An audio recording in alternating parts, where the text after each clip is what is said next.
Osmania university Osmania university అంటేనే ఒక ఉద్యమాల గడ్డ అని చెప్తారు ఉస్మానియా యూనివర్సిటీని. ఎందుకంటే ఏ ఉద్యమమైనా సరే ఉస్మానియా యూనివర్సిటీలో జరిగి ఉంటుంది. ప్రతి దాని మీద స్పందించే గుణం ఉస్మానియా యూనివర్సిటీది, ఉస్మానియా యూనివర్సిటీలో ఉన్న విద్యార్థులది. తెలంగాణ సాధన కోసం ఆ రోజు జరిగిన ఉద్యమం కావచ్చు, ఇంకా రకరకాలకి అంటే రాష్ట్ర వ్యాప్తంగా కావచ్చు, దేశవ్యాప్తంగా కూడా విద్యార్థులకి సంబంధించిన ఇష్యూస్ మీద కావచ్చు, వేరే అంశాలపైన కూడా ఉస్మానియా యూనివర్సిటీ స్పందిస్తుంది. ఆ యూనివర్సిటీకి అక్కడ ఉన్నటువంటి విద్యార్థులకు ఆ గుణం ఉంటుంది. చాలా ఇష్యూస్ మీద డిబేట్లు జరుగుతాయి ఉస్మానియాలో, చాలా ఇష్యూస్ మీద చర్చలు జరుగుతాయి, మాట్లాడతారు. అనేక అంశాలకు వేదిక అవుతుంది ఉస్మానియా యూనివర్సిటీ. ఇప్పుడు ఇదంతా ఎందుకు చెప్తున్నా అంటే ఉస్మానియా యూనివర్సిటీ రిజిస్టర్ ఒక సర్క్యులర్ రిలీజ్ చేసిర్రు. ఎప్పుడు 13 తారీఖు రోజు రిలీజ్ చేసిర్రు. దీన్ని ఏమని చేసిర్రు అంటే ఉస్మానియా యూనివర్సిటీలో ఇప్పటి నుంచి ధర్నాలు, నిరసనలు, రాస్తారోకోలు, లేదు అంటే గట్టిగా స్లోగన్స్ ఇచ్చుడు కూడా నిషేధమట. ఇవి ఏవి చెయ్యొద్దు అనేది ఒక సర్క్యులర్ 13వ తారీఖు రోజు రిజిస్టర్ పేరుతో ఉస్మానియా యూనివర్సిటీకి సంబంధించి ఒక సర్క్యులర్ ఇచ్చారు. ఇప్పుడు దీని మీద ఉస్మానియా యూనివర్సిటీలో ఉన్న విద్యార్థులు, విద్యార్థి సంఘాల నాయకులు అందరూ కూడా చాలా పెద్ద ఎత్తున నిరసన తెలుపుతారు. దీని మీద ఉస్మానియా యూనివర్సిటీలో ఎందుకు ఇట్లా కొత్త నిబంధనలు వస్తున్నాయి? ఇప్పుడే కొత్తగా తెలంగాణ రాష్ట్ర సాధన సమయంలో కూడా ఉస్మానియా యూనివర్సిటీలో ఉన్న విద్యార్థులు ఉవ్వెత్తున ఉద్యమం ఎగిసిపడ్డది. ఉస్మానియా యూనివర్సిటీ తర్వాత తెలంగాణలో ఉన్న మిగతా యూనివర్సిటీలు అందరికీ కూడా అది పాకింది. ఉస్మానియాలో విద్యార్థులు ఎట్లయితే ఉద్యమం చేస్తారో గట్ల మనం కూడా చేయాలి మన రాష్ట్రం కోసం అన్న లెక్క మిగతా యూనివర్సిటీలో ఉన్న విద్యార్థులందరూ కూడా చేసిర్రు. దాని తర్వాత రకరకాల సందర్భాలలో అక్కడ ఉన్నటువంటి విద్యార్థులందరూ కూడా తమ నిరసనను చెప్తూ ఉంటారు. ఇప్పుడు నిరసనలు తెలిపే హక్కు, ప్రజాస్వామ్యంలో నిరసనలు తెలిపే హక్కు ఎవరికైనా ఉంటుంది. ఇప్పుడు ఇదే ఉస్మానియా యూనివర్సిటీ నుంచి చాలామంది ఇవాళ రాజకీయాలలో ఉన్నోళ్ళు, అంతకుముందు రాజకీయాలలో ఉండి ఫేడౌట్ అయిన వాళ్ళు కావచ్చు, చనిపోయిన వాళ్ళు కావచ్చు, చాలామంది రాజకీయ నాయకులను పుట్టించిన గడ్డ ఈ ఉస్మానియా యూనివర్సిటీ. చాలామంది రాజకీయ నాయకులు ఉస్మానియా యూనివర్సిటీలో చదివినోళ్ళే. చాలా పెద్ద పెద్ద నాయకులు ఉస్మానియా యూనివర్సిటీలో చదివిరు. రాజకీయ నాయకులు కావచ్చు, మేధావులు కావచ్చు, లేదు అంటే చాలామంది ఇండస్ట్రియలిస్టులు కావచ్చు, చాలామంది ఉస్మానియా యూనివర్సిటీ మాకు ఎట్లా బతకాలో నేర్పించింది, మేము ఎట్లుండాలి, ప్రశ్నించే తత్వం ఎట్లుండాలి అనేదాన్ని ఉస్మానియా యూనివర్సిటీ నేర్పించింది అని చెప్పుకుంటారు ఇప్పటికీ కూడా. ఉస్మానియాలో చదవడాన్ని, ఉస్మానియాలో చదివితే మొత్తం లోకమంతా తెలుస్తుంది. అక్కడ జరిగినంత చర్చ కావచ్చు, సమాజం పట్ల అవగాహన కావచ్చు, మొత్తం ఉస్మానియాలో నేర్చుకున్న వాళ్ళు ఉంటారు చాలామంది. ఇప్పుడు ఇవాళ మన అసెంబ్లీలో ఉన్న చాలామంది రాజకీయ నాయకులు కూడా ఉస్మానియా యూనివర్సిటీ నుంచి వచ్చిన వాళ్ళే చాలామంది ఉంటుంటారు. చాలా సందర్భాలలో వాళ్ళు చాలా గొప్పగా చెప్పుకుంటారు. కానీ అట్లాంటి ఉస్మానియా యూనివర్సిటీ ఇవాళ ఉద్యమాలు చేయొద్దంటుంది, నిరసనలు చెప్పొద్దంటుంది, గట్టిగా స్లోగన్లు కూడా ఇవ్వద్దంటున్నారు. ఇది ఇట్లా ఏవి చేసినా కూడా, వీటికి విరుద్ధంగా ఏం చేసినా కూడా మేము యాజ్ పర్ లా ప్రకారం యాక్షన్ తీసుకుంటాము అనేది ఒక రిజిస్టర్ పేరుతోని వీళ్ళకి ఎవరికి ఇచ్చిర్రు. ఎక్కడెక్కడ చేయొద్దట అంటే ఏ డిపార్ట్మెంట్ల ముందు కూడా, ఉస్మానియా యూనివర్సిటీలో చాలా డిపార్ట్మెంట్లు ఉంటాయి కదా, ఏ డిపార్ట్మెంట్ల ముందు, కాలేజెస్, సెంటర్లలో, అడ్మినిస్ట్రేటివ్ బిల్డింగ్ల ఎక్కడ కూడా చెయ్యొద్దు అనేది రిజిస్టర్ పేరుతోని 13 తారీఖు రోజు ఈ సర్క్యులర్ వచ్చింది. దీని మీద ఇప్పుడు విద్యార్థులందరూ కూడా చాలా గట్టిగా వాళ్ళ నిరసన తెలుపుతారు. ఒక దిక్కు విద్యాశాఖ మంత్రి కూడా మన సీఎంఏ. ఇప్పుడు తెలంగాణ రాష్ట్రానికి సపరేట్గా విద్యాశాఖ మంత్రి లేడు. విద్యాశాఖ మంత్రి కూడా ఇదంతా కూడా సీఎం పరిధిలోకి వస్తుంది. విద్యాశాఖ మంత్రిగా ఉన్నటువంటి సీఎం రేవంత్ రెడ్డి ఆ శాఖకు మంత్రిగా ఉన్నాడు. ఇప్పుడు ఉస్మానియా యూనివర్సిటీ నుంచి ఇట్లాంటి సర్క్యులర్ వచ్చింది, ఎట్లా చూడాలి అని విద్యార్థి లోకమంతా కూడా ప్రశ్నిస్తుంది. ఎందుకంటే చాలామంది ఉద్యమాలలో ఉస్మానియా యూనివర్సిటీ విద్యార్థులు ముందుంటారు. కానీ వాళ్ళు ఇట్లాంటి పరిస్థితి ఏంది అని అంటున్నారు. కొంతమంది విద్యార్థి నాయకులతోని, ఉస్మానియా యూనివర్సిటీ వాళ్ళతోని ఒకసారి మాట్లాడదాం ఈ సర్క్యులర్ మీద, వాళ్ళు ఎట్లా మాట్లాడతారు, ఎట్లా స్పందిస్తారు అనేది. బాలరాజు గారు నమస్తే అండి. నమస్కారం మేడం. ఇప్పుడు ఉస్మానియా యూనివర్సిటీ నుంచి 13 తారీఖు రోజు రిజిస్టర్ పేరుతోనే ఒక నోటీసు వచ్చినట్టుంది కదా, ఒక సర్క్యులర్ రిలీజ్ చేసినట్టున్నారు. అసలు స్లోగన్స్ కూడా చేయొద్దు అనే లాంటిది, రేజింగ్ స్లోగన్స్ అనేది కూడా పెట్టారు దీంట్లో. అంటే నిరసనలు తెలుపొద్దు అనేదే ఇది డైరెక్ట్గా. ఎట్లా చూస్తారు ఇట్లాంటి సర్క్యులర్లను మీరు?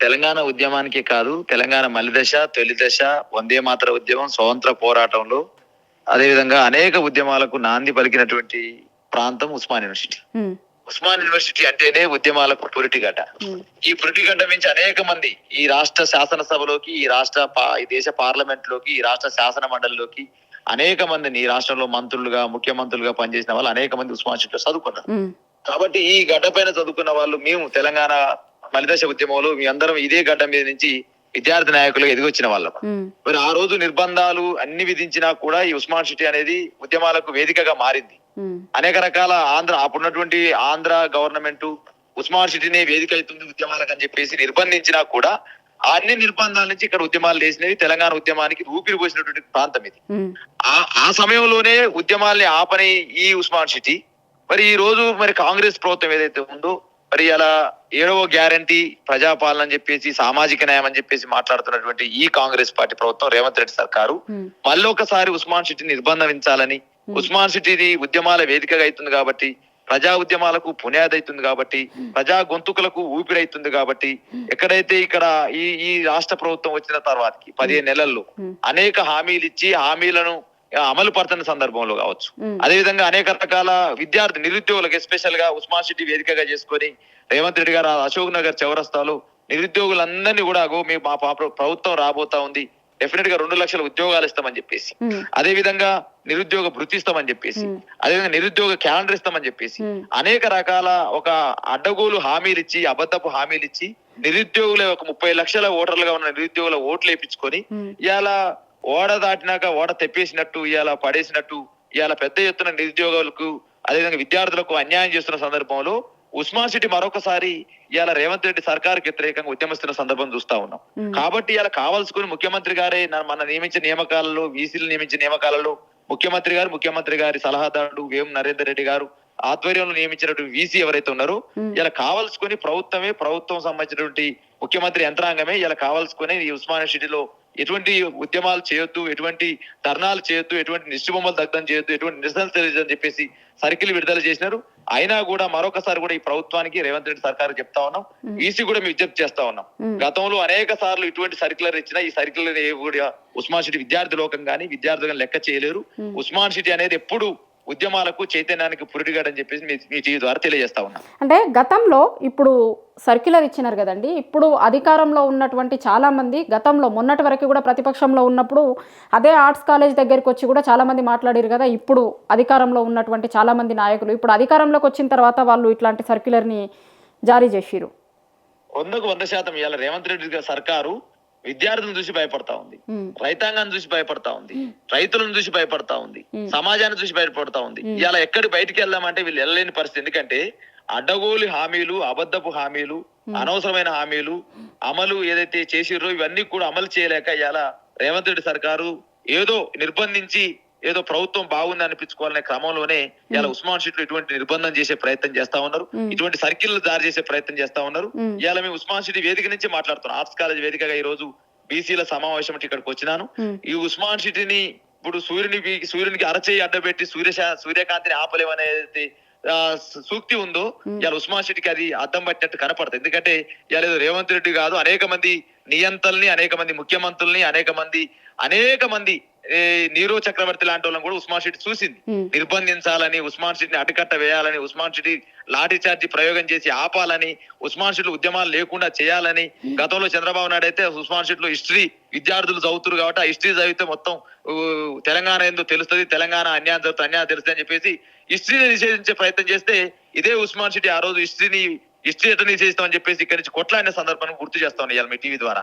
కాబట్టి ఉస్మాన్ యూనివర్సిటీ ఉద్యమాలను ఇవాళ సూర్యుడిని అరచేతి పెట్టేటైతే ఆపలేము, ఉస్మాన్ సిటీని కూడా ఇవాళ సర్క్యులర్ ద్వారా కావచ్చు, మీ యొక్క నిర్బంధాల ద్వారా కావచ్చు, రేవంత్ రెడ్డి కనుసైగల్లో ఎవరిస్తున్న వీసీ ఆపలేడని చెప్పి మీ టీవీ ద్వారా తెలియజేస్తా ఉన్నా. రైట్, థ్యాంక్ యూ అండి.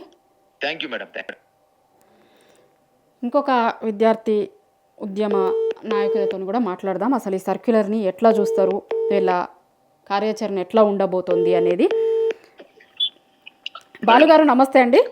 నమస్కారం మేడం. ఇప్పుడు మీరు రిజిస్టర్ పేరుతో వచ్చిన ఒక సర్క్యులర్ని చూసే ఉంటారు, ఏం చెప్తారు మీరు దీని మీద? అంటే 13వ తారీఖు ఉస్మాన్ యూనివర్సిటీ రిజిస్టర్ గా ఉన్నటువంటి యూనివర్సిటీలో చరిత్రలో ఇప్పటి వరకు అటువంటి సర్క్యులేషన్ రాలేదు. ఉమ్, ఈ ప్రభుత్వం వచ్చిన తర్వాత ఇప్పటి వరకు దాదాపు 15 నెలలు అవుతున్నప్పుడు ఇప్పటి వరకు విద్యాశాఖ మంత్రి లేడు. ఉమ్, అయినా వీళ్ళు ప్రజాపాలన అని చెప్పేసి ప్రజలకు చేసింది ఏం లేదు. అయినప్పటికీ ఇలా యూనివర్సిటీల మీద ఉక్కుపాదం పెట్టడానికి ఇలా యూనివర్సిటీల మీద ఒక సర్క్యులర్ జారీ చేయడం అంటే ఉమ్, ఇలా ఇది చరిత్రలో ఒక చీకటి రోజుగా భావిస్తున్నాం. ఎందుకంటే అనేక ఉద్యమాలకు ఉస్మాన్ యూనివర్సిటీ వేదికగా ఆనాడు వందే మాతర ఉద్యమం కావచ్చు, తెలంగాణ మరుదశ ఉద్యమం కావచ్చు, అనేక ప్రజా ఉద్యమాలకు కూడా వేదిక అయింది. ఉమ్, ఇలా అటువంటి విద్యార్థులను ఇలా మీరు నోరు ముప్పియాలని చెప్పి అంటే విద్యార్థులు కనీసం ఏదైనా అడుగుదామంటే కూడా ఎటువంటిది అడగకుండా యూనివర్సిటీతో పాటు యూనివర్సిటీలో ఉన్నటువంటి పీజీ కాలేజీలు ఏవైతే ఉంటాయో వాటి దగ్గర కూడా అన్నిటిని కూడా వీళ్ళు నిర్బంధించే ప్రయత్నం చేస్తున్నారు. ఎందుకంటే ఈ రోజు ఉస్మాన్ యూనివర్సిటీ అంటే ఆనాడు తెలంగాణ ఉద్యమంలో వేదికగా ఉద్యమం నడిపించినటువంటి గడ్డ. ఉమ్, ఇలా ఎంతో మంది రీసెర్చ్ చేసి ఇలా ఎంతో మంది ఉద్యోగస్తులకు ఇలా గ్రూప్ 1 కావచ్చు, గ్రూప్ 2 కావచ్చు, అదేవిధంగా సివిల్ సర్వీస్ కావచ్చు, ఇలా రాజకీయంగా కావచ్చు, ఇలా బిజినెస్ పరంగా కావచ్చు, ఇలా ఎంతో మందికి ఉపాధి ఇచ్చినటువంటి యూనివర్సిటీలో కనీసం అంటే వీళ్ళు మాట్లాడడానికి కూడా రైట్స్ లేవు. ఎక్కడ కూడా మీరు ఏది కూడా మాట్లాడదని ఒక సర్క్యులర్ జారీ చేయడం అనేది ఇది ఒక చరిత్రలో చీకటి రోజుగా మేము భావిస్తున్నాం మేడం. రైట్, థ్యాంక్ యూ అండి.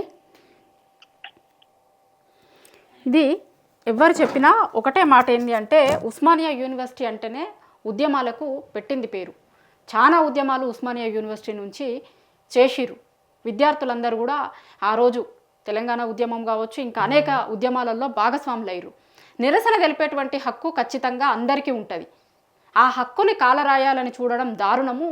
దీని మీద ఆలోచించుకోవాలి ప్రభుత్వాలు కావచ్చు, అట్లనే ఉస్మానియా యూనివర్సిటీకి సంబంధించి దీనికి సంబంధించిన అధికారులు ఎవరైతే ఉన్నారో వాళ్ళు ఖచ్చితంగా ఆలోచించుకోవాలి.